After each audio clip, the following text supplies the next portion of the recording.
이 세 가지 일로 울라, 이런 주제로 말씀을 전하겠습니다.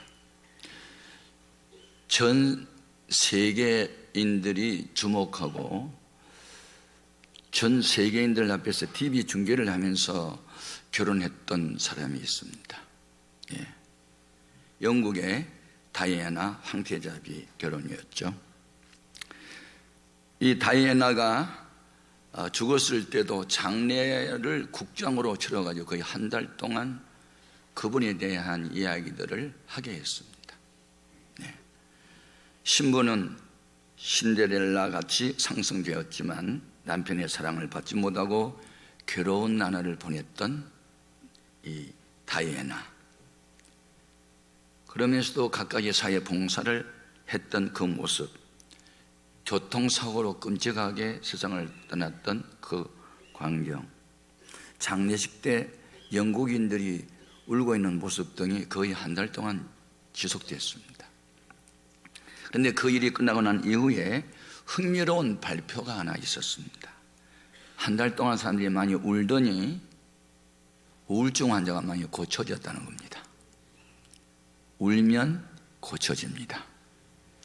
아멘하는 사람들에게 치료가 있을지어다. 사람의 눈에서 나오는 눈물에는 카테콜라민이라는 물질이 있는데 이 물질이 분비되면서 스트레스, 우울증을 다 치료한다는 과학적 증거를 발표했던 것이죠. 사람이 기쁠 때, 슬플 때 울게 되면 정서적 안정이 찾아온다는 것이죠. 그런데 웃을 때 웃지 않고 우려할 때도 울지 않고 그 감정을 눌려놓으면 5만 가지 병이 생긴다는 겁니다. 일반적으로 여자의 수명이 남자보다 높은 이유는 여자는 남자보다 더 많이 울어서 그런댔죠. 또 남자가 운다는 것은 남자답지 못한다는 무슨 그런 사회적 통념 때문에 남자들은 잘 우는 것을 수치스럽게 여깁니다. 그런데 남자이신 예수님이 많이 울었다는 사실을 기억하십시오. 울지 않으면 남자 아닙니다. 우리 그리스도인들은 울어야 할 때 많이 울어야 됩니다. 사람이 이렇게 울 때, 보통 때 눈물은 우리 이 눈꺼풀이 5초마다 한 번씩 깜빡깜빡한데요. 그때마다 이 눈물 분비샘에서 눈물이 나와가지고 눈을 이렇게 마사지해서 이물질도 바깥으로 내보내고 하는데, 너무 슬플 때 흐르는 눈물, 너무 기쁠 때 나오는 눈물은 다르대요. 그래서 사람이 어떤 일로 실컷 울고 나면 울 때 마음에 쌓였던 감정들이 다 울면서 밖으로 나간대요. 그래서 마음이 차분해지고 편안해지고 정리가 되고, 그리고 새로운 생각의 아이디어가 창출되는, 이것을 그리스어로 카타르시스라 한다는, 카타르시스. 이 사람이 이 카타르시스에 자꾸 들어가야 정서적 안정이 온다. 이게 다 심리학에서 나온 이야기입니다.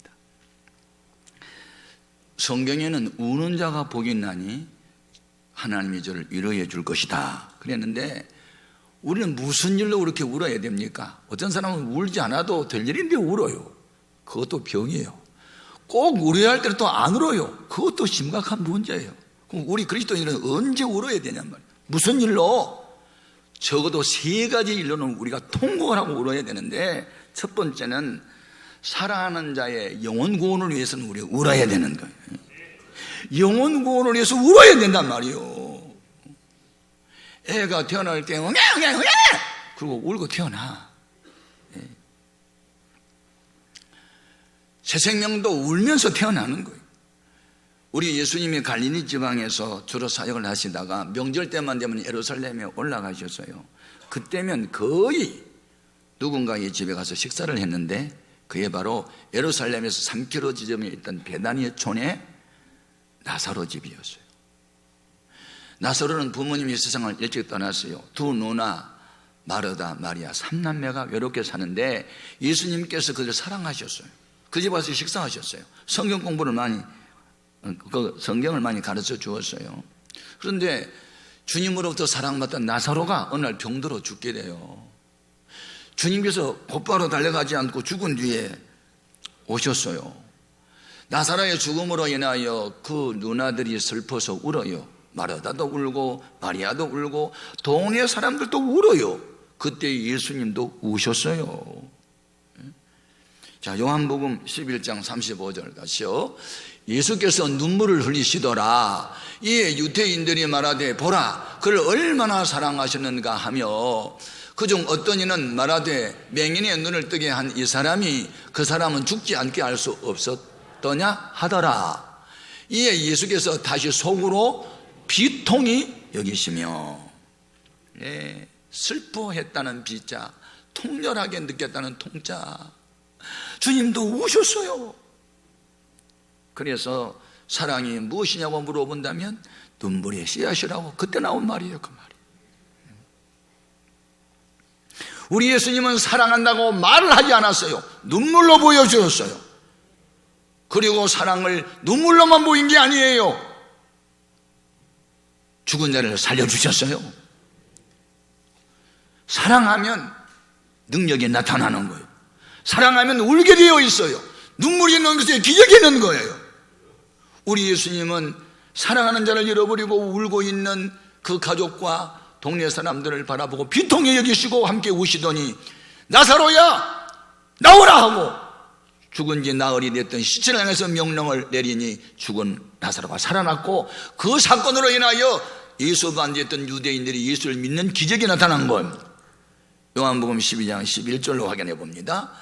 나사로 때문에 많은 유대인에 가서 예수를 믿음이라. 아멘. 그런데 사람의 죽음에는 두 가지 죽음이 있어요. 하나는 육신과 영혼이 분리된 육신의 죽음이 있고 하나님의 생명에서 떠나는 영적 죽음이 있는데 오늘 우리가 우려할 대상은 영적으로 죽어있는 사람들을 위해서 울어야 되는 거예요. 그 속에 예수가 없고 영생이 없는 사람들, 이런 사람들은 세상 풍습을 따라 살고 오만 가지 죄악을 짓고 살다가 마지막에는 지구로 가는 거예요. 하나님의 생명에서 떠나 있는 사람을 영적으로 죽어 있는 자로 성경은 말하고 있습니다. 에베소서 4장 18절 이하로 그들의 총명이 어두워지고 그들 가운데 없는 무지함과 그들의 마음이 굳어짐으로 말미암아 어떤 생명? 하나님의 생명에서 떠나 있도다. 그들이 감각 없는 자가 되어 자신을 방탕에 방임하여 모든 더러운 것을 욕심으로 행하되, 여러분 이런 사람들, 하나님의 생명이 없는 사람들은 술, 쾌락, 욕심 이런 것을 채워보려고 하면 채워지지 않죠. 그리고 방탕하다가 결국은 죽으면 하나님 나라에 못 간다고 되어 있습니다. 갈라디아서 5장 20절 이하 우상숭배와 주술과 원수 맺는 것과 분쟁과 시기와 분냄과 당짓는 것과 분열함과 이단과 투기와 술취함과 방탕함과 또 그와 같은 것들이라. 전에 너희에게 경계한 것 같이 경계하노니 이런 일을 하는 자들은 하나님의 나라를 유업으로 얻지 못할 것이요. 그렇습니다. 네. 예수님은 나사로의 죽음으로 우는 사람들로 인하여 비통하게 여기시고 죽은 나사로 살리셨다면 오늘날 우리가 우려야 할 것은 영적으로 죽어있는 우리 가족, 우리 아들, 딸, 우리 부모, 형제, 친척, 친구, 직장 동료 중에 예수 믿고 구원받아야 할 사람을 위해서 우리가 울 때 우리의 눈물 보시고 전도문이 열리게 될 줄로 믿습니다. 네. 중요한 거예요. 울어야 되는 거예요. 여러분의 가족 중에 불신자가 또 있는데 그들의 영혼을 위해서 울며 기도하지 않는다. 그 속에 예수 없다. 정답이요. 그러나 예수님 믿고 성령을 모시게 되면 우리 집에 부자 되게 하세요. 그런 기도는 잘 안 해요. 병들었고 가난한 것은 현상이고 본질이 근본 이유는 죄에 있기 때문에 죄악에 매이는 우리 가족의 영혼을 주 앞에 돌아오게 해주세요. 이 기도를 해야 주님의 기도요, 주님의 긍휼이 있는 겁니다. 우리 두 번째, 그리스도인들은 무엇을 위해서 울어야 되는가? 나라와 민족을 위해서 울어야 되는 겁니다. 우리 예수님의 나라와 민족을 위해서 우셨어요. 선지자를 보냈어요. 회개하고 하나님 품으로 돌아오라. 예루살렘아 예루살렘아, 암딸기 비 오는 날 바람 부는 날 자기 새끼를 날개 아래 모으려 하는 것처럼 하나님 품으로 돌아와라, 구원받아라, 복받으라고 외쳤을 때 그렇게 외치는 선지자들을 돌로 쳐서 죽인 자여, 회개하라 해도 회개하지 않으니 날이 되면 이 예루살렘 망한다, 돌 위에 돈 하나도 남지 않고 망한다 하시고 우셨다고요. 자, 누가복음 19장 41절 이하와 같이요, 가까이 오사 성을 보시고 우시며 이르시되 너도 오늘 평화에 관한 일을 알았더라면 좋을 뻔하였거니와 지금 내 눈에 숨겨졌도다.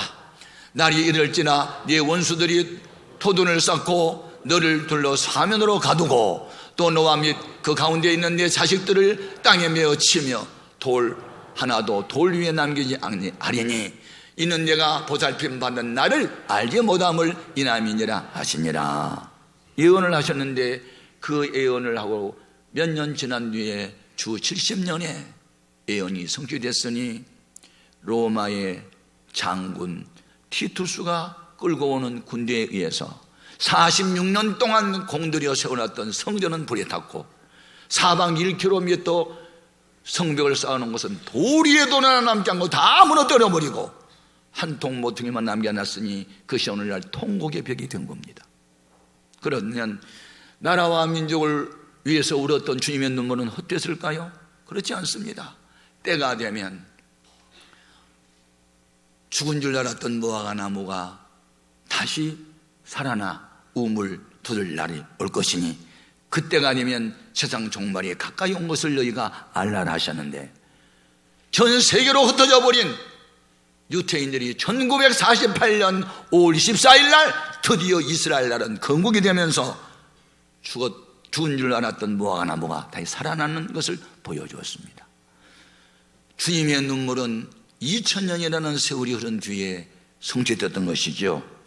효과를 본 것이죠. 여러분, 우리는 나라와 민족을 위해서 울며 기도해야 됩니다. 그래서 형제의 죽음을 나의 죽음처럼 받아들이고 울 수 있는 사랑의 사람이 되어야 예수를 믿는 사람이고 그 속에 주님이 계신 줄로 믿습니다. 세 번째, 울어야 할 것이 있습니다. 이것은 너무너무 중요한 것인데 자기 죄의 회개를 위하여 울어야 합니다. 이 울음이 있어야 그 다음 형제를 위해서도 울 수 있고 민족을 위해서도 울 수 있지. 이 첫 단계 중요한 것입니다. 내 속에 아직도 도사리고 있는 죄악을 덮어놓고 무슨 일을 하겠다는 겁니까? 하나님과 우리 사이를 멀어지게 한 것이 죄인데, 죄는 시한폭탄과 같아서 방치해 놓으면 때가 되면 폭발하는 것입니다. 그러나 시한폭탄은 터지기 전에 제거하면 안전한 것과 같이 죄악 안 짓는 사람 어디 있어요? 사람이 지옥 가는 것은 죄를 지어서가 아니라 지은 죄를 회개하지 않아서 지옥 가는 거예요. 예수님의 의인은 없나니 하나도 없는 거예요. 다 죄인이에요.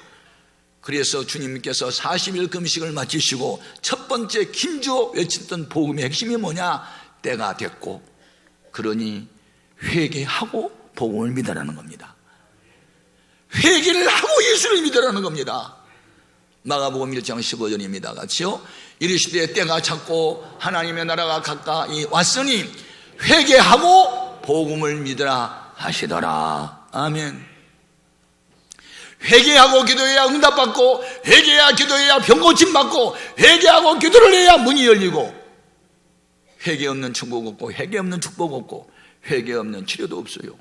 회개가 선행되면 성령이 임하고, 회개를 먼저 하면 병도 고쳐지고, 회개를 먼저 하면 길도 열리게 됩니다. 갑자기 사고를 당해서 어떤 사람이 죽었어요. 아, 죄를 많이 짓더니 하나님께 벌 받았구만. 그렇게 말하지 말라. 너도 만일 회개 안 하면 망한다고 그랬어요. 누가복음 13장 4절이야 같이요. 실로 암에서 망대가 무너져 치어 죽은 18사람이 예루살렘에 거한 다른 모든 사람보다 죄가 더 있는 줄 아느냐? 너에게 이르되 너희도 만일 회개하지 아니하면 이와 같이 망하리라. 회개가 뭐냐면 뉘우쳤으면 돌이키고, 돌이켰으면 다시는 그 일을 안 하는 게 회개예요. 그런데 사람들이 회개를 형식적으로 하는 겁니다. 눈 가리면 하는 겁니다. 회개는 잘못을 깨달은 것으로 끝나는 것은 회개가 아닙니다. 그건 뉘우칠 회니까 회만 하고 개는 고쳐야 개가 되지. 회는 잘했는데 개는 언제 할 거예요? 여러분, 사울이라고 하는 왕은 사무엘 선지자를 통해서 하나님의 말씀을 주셨어요. 아말렉 사람들은 우리가 가나안을 가는데 방해꾼이었고 너무 우리 괴롭혔으니까 그거 없애라. 왕도 백성도 짐승도 없애. 그랬는데 그렇게 하겠다고 출정을 했습니다. 그런데 사울이 아말렉 왕을 죽이지 않고 사로잡아 오고 살찐 소도 양도 죽이지 않고 끌고 왔어요. 그래, 왜 그렇게 했습니까? 그랬더니 이 살찐 소, 양 하나님께 제사 드리면 얼마나 좋아요. 그렇게 얘기하는 거예요. 그때 사무엘이 사울왕에게 하는 말, 사무엘상 15장 22절 이와 같이요. 사무엘이 이르되 여호와께서 번제와 다른 제사를 그의 목소리를 청종하는 것을 좋아하시는 것 같이 좋아하시겠나이까? 순종의 제사보다 낫고 듣는 것이 순양의 기름보다 나으니 이는 거여가는 것은 점치는 죄와 같고 완고한 것은 사신 우상에 절하는 죄와 같음이라. 왕이 여호와의 말씀을 버렸으므로 여호와께서도 왕을 버려 왕이 되지 못하게 하셨나이다 하니, 여기서 보다, 제사보다, 번제보다, 다른 제사보다 하나님의 말씀 청정이 우선순위가 무엇인지 알아라 말이죠. 대부분의 사람들은 하나님 말씀보다 사람의 생각, 사람의 뜻, 누구의 말, 그걸 우선순위 하다 보니 회개를 못하는 겁니다. 변명을 하는 겁니다. 변명은 회개 아닙니다. 핑계도 남에게 책임 전가도 회개하지 않는 겁니다. 그래 사울은 회개를 한 게 아니고 핑계를 대고 책임 전가를 시키고 변명을 합니다. 자기가 불순종할 수밖에 없었던 이유는 하나님보다 백성이 두려웠대. 사람의 말보다 하나님의 말씀을 더 믿어야 되는데 하나님의 말씀보다 사람의 소리가 더 크게 들렸대. 그래서 순종을 하지 않았다는 겁니다. 그건 회개 아니고 변명이었죠. 자, 사무엘상 15장 24절 같이요. 사울이 사무엘에게 이르되 내가 범죄하였나이다. 내가 여호와의 명령과 당신의 말씀을 어긴 것은 내가 백성을 두려워하여 그들의 말을 청종하였음이니라. 앞으로 여러분은 누구가 말하더이다 말하지 말고 하나님의 말씀하더이다를 말씀하십시오.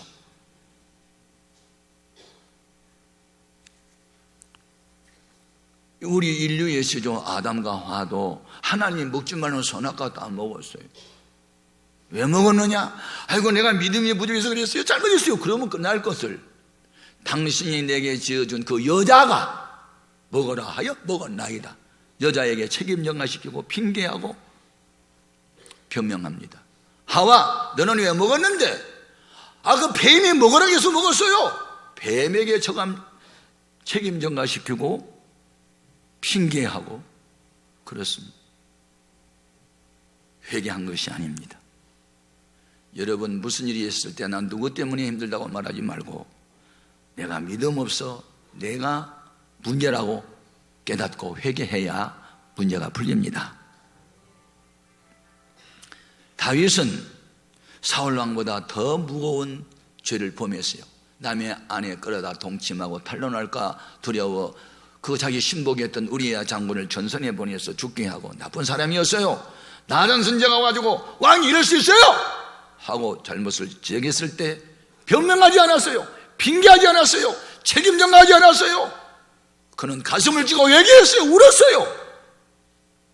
그가 범죄하고 난 이후에 회개하면서 했던 기도가 시편 51편인데 같이 읽어볼래요? 9절부터 주의 얼굴을 내 죄에서 돌이키시고 내 모든 죄악을 지워주소서. 하나님이여 내 속에 정한 마음을 창조하시고 내 안에 정직한 영을 새롭게 하소서. 나를 주 앞에서 쫓아내지 마시며 주의 성령을 내게서 거두지 마소서. 앞으로 여러분 핑계하는 사람을 조심하고 책임 전가하는 사람을 조심하고 변명하고 말 잘하는 사람을 멀리하십시오. 아무 유익이 없습니다. 신앙생활은 간단합니다. 아니요. 둘만 있으면 충분합니다. 하나님 말씀 앞에 예하고 다른 소리는 아니, 그게 신앙생활입니다. 너무 간단하고 쉽습니다. 이렇게 복잡하게 만듭니까? 우리가 양심의 찔림을 받은 잘못이 드러났으면 하나님, 내가 죄인입니다, 엎드려 회개하면 하나님이 죄를 용서하는 것으로 끝난 게 아니라 성령을 선물로 부어주십니다. 사도행전 2장 38절입니다. 같이요. 베드로가 이르되 너희가 회개하여 각각 예수 그리스도의 이름으로 세례를 받고 죄사함을 받으라. 그리하면 성령의 선물을 받으리니. 아멘. 네. 사람들은요, 능력을 받으면은 크게 쓸 것 같죠, 하나님이. 근데 능력을 받고 예수의 이름으로 귀신 내쫓고 병자 고쳐도요, 천국문에서 쫓겨날 사람이 많아요. 아십니까? 마귀도 능력을 행하니까. 애굽의 술사들도 기적을 행했는데, 앞으로 표적을 따르지 말고 말씀을 따르십시오. 하나님이 정말로 귀하게 들은 사람 누구냐? 성결한 사람을 들었어. 깨끗한 사람을. 그래서 여러분, 능력 받기 위해서도 기도해야 되지만 더 많이 기도할 부분은 거룩하기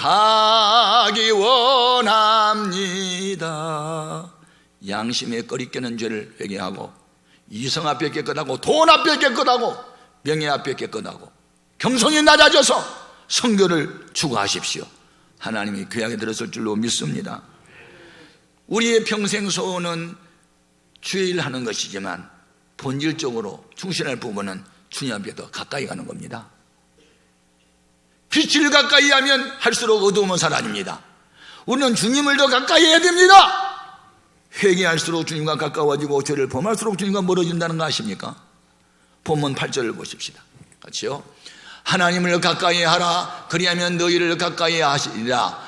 죄인들아, 손을 깨끗하게 하라. 두 마음을 품은 자들아, 마음을 성결하게 하라. 결론은 뭐냐? 이 모든 영성 회복은 많이 울 때 회복이 되는 거예요. 내가 회개하고 울 만큼 내 영이 소생되고, 내 아들 딸을 위해서 기도한 만큼 죽은 아들 살아나고, 나라와 민족을 위해서 운 만큼 민족의 지도자도 될 수 있는 거고. 하나밖에 없는 외아들이 죽었어요. 나인성 과부 외아들이. 그 어머니가 얼마나 많이 우는지 주님께서 우는 모습을 바라보고 여자에게 울지 마라 하시고, 청년아 일어나 하고 죽은 아들 살려서 어머니 눈물 보시고, 아브라함의 집에서 쫓겨났던 하갈과 또 이스마엘, 광야에서 죽어가는 모습을 참아볼 수 없었던 어머니가 아들을 바라보고 울었어요. 그때 하나님이 눈을 열어 생수를 보게 하여 아들도 살려요. 어머니의 눈물이 아들 살리는 일이 너무 많아요, 성경에. 오늘 우리는 다른 사람들의 영혼을 위해서 울고, 내 자신의 바로서기 위해서 울고, 민족을 가슴에 끌어안고 울고, 그러면 예수 닮은 사람이고, 그런 사람들을 통해서 새 역사가 전개될 줄로 믿습니다. 그리고 주님께서 약속이 하나 있어요. 그동안에 많이 울었지? 다시는 울지 않도록 해줄게 하고 눈물을 닦아주시고, 다시는 눈물 없는 세계에서 살 수 있도록 약속을 하셨어요. 요한계시록 21장 4절입니다. 같이요. 모든 눈물을 그 눈에서 닦아주시니 다시는 사망이 없고, 애통하는 것이나 곡하는 것이나 아픈 것이 다시 있지 아니하리니 처음 것들이 다 지나갔음이로라. 아멘. 여러분이 이제 아파서 우는 삶을 오늘로 청산하고, 죄 짓고 우는 것도 이제 청산하고, 너무너무 감격스럽고 너무 좋아서 이삭 가족 만나서 에서와 야곱이 끌어안고 울었던 것처럼 너무너무 좋아서 우는 그런 천국의 기쁨의 눈물이 있기를 주님의 이름으로 축복합니다. 기도하겠습니다.